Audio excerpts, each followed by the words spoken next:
পবিত্র কোরআনে একমাত্র কোন জিনিস বেশি চাইতে বলা হয়েছে? এ নূর, বি সম্পদ, সি ইলম, ডি উলায়াত।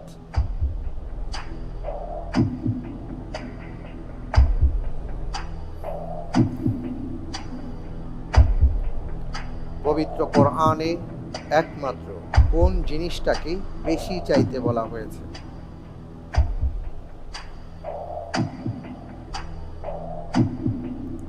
আলহামদুলিল্লাহ, আমি এর উত্তর হিসেবে বেছে নিচ্ছি সি অয়েল।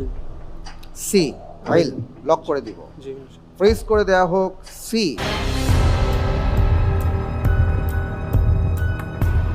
আপনি বলতে যাচ্ছেন পবিত্র কোরআনুল কারীমে আল্লাহ রাব্বুল আলামিন ইলম বেশি চাইতে বলেছেন বা বেশি চাইতে বলা হয়েছে। জি। আপনি যে উত্তরটি দিয়েছেন আপনার উত্তরটি সঠিক উত্তর।